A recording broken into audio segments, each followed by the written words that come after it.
कारण कुछ रहा होगा जिसकी वजह से अगर मीटिंग रही होगी, लेकिन कई बार ऐसी अफवाह भी उड़ जाती है कि मीटिंग है, मीटिंग होती भी नहीं। पुष्टि किसने की है कि मीटिंग थी और मीटिंग नहीं हुई, ये मुझे मालूम नहीं। एनडीए लड़ेगी और मजबूती से, जिस तरह से हमने 2024 का इलेक्शन लड़ा था उसी तरह से भी लड़ेंगे और अच्छी जीत हासिल करेंगे। जिस तरह से महाराष्ट्र में जीत हासिल किया, जिस तरह से अभी दिल्ली में किया है। भारतीय जनता पार्टी के राष्ट्रीय प्रवक्ता जफर इस्लाम आज यानी बुधवार को ललित नारायण मिथिला विश्वविद्यालय के नरगौना परिसर में आयोजित केंद्रीय बजट पर संगोष्ठी में शामिल होने दरभंगा पहुंचे हैं।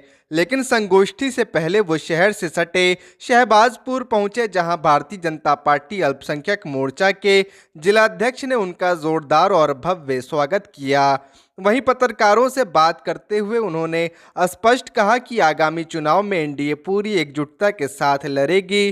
प्रधानमंत्री और मुख्यमंत्री नीतीश कुमार के बीच सब कुछ ऑल इज वेल है। वहीं लालू यादव को भारत रत्न देने वाली बात पर उन्होंने कड़ी टिप्पणी करते हुए क्या कुछ कहा है वो आपको सुनाते हैं। एनडीए में एक जो घटक दल है ना, सबका मान सम्मान होता है।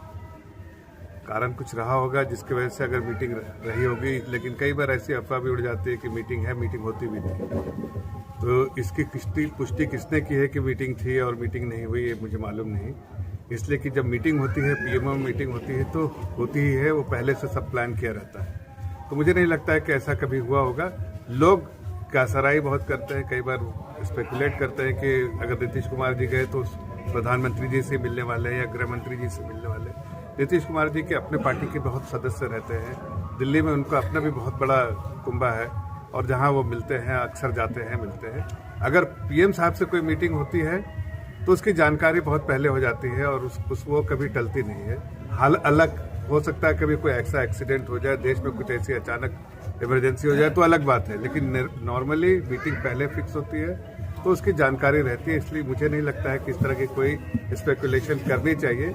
ऑल इज वेल इंडिया में, और हम सब घटक दल एक मजबूत तरीके से बिहार का इलेक्शन, जो आने वाला इलेक्शन में, उसमें सब पूरी एनडीए लड़ेगी और मजबूती से, जिस तरह से हमने 2024 का इलेक्शन लड़ा था उसी तरह से तो अभी लड़ेंगे और अच्छी जीत हासिल करेंगे। जिस तरह से महाराष्ट्र में जीत हासिल किया, जिस तरह से अभी दिल्ली में किया है, और भी कई स्टेट्स में जिस तरह की जीत हासिल हुई, उसी तरह से बिहार में भी जो भी लोग कह रहे हैं आज, वो हार का मुंह देखना पड़ेगा। ममता बनर्जी ने कहा है महाकुंभ ने मृत्यु कुंभ है, क्या कहेंगे? देखिए, ममता बनर्जी जिस तरह की बातें करती है, एक लोगों की आस्था है महाकुंभ में। आस्था से जुड़ी चीज़ों में इस तरह का जो स्टेटमेंट है वो अपने आप में दर्शाता है कि वो कितना हिंदू धर्म के प्रति मान्य रखती है।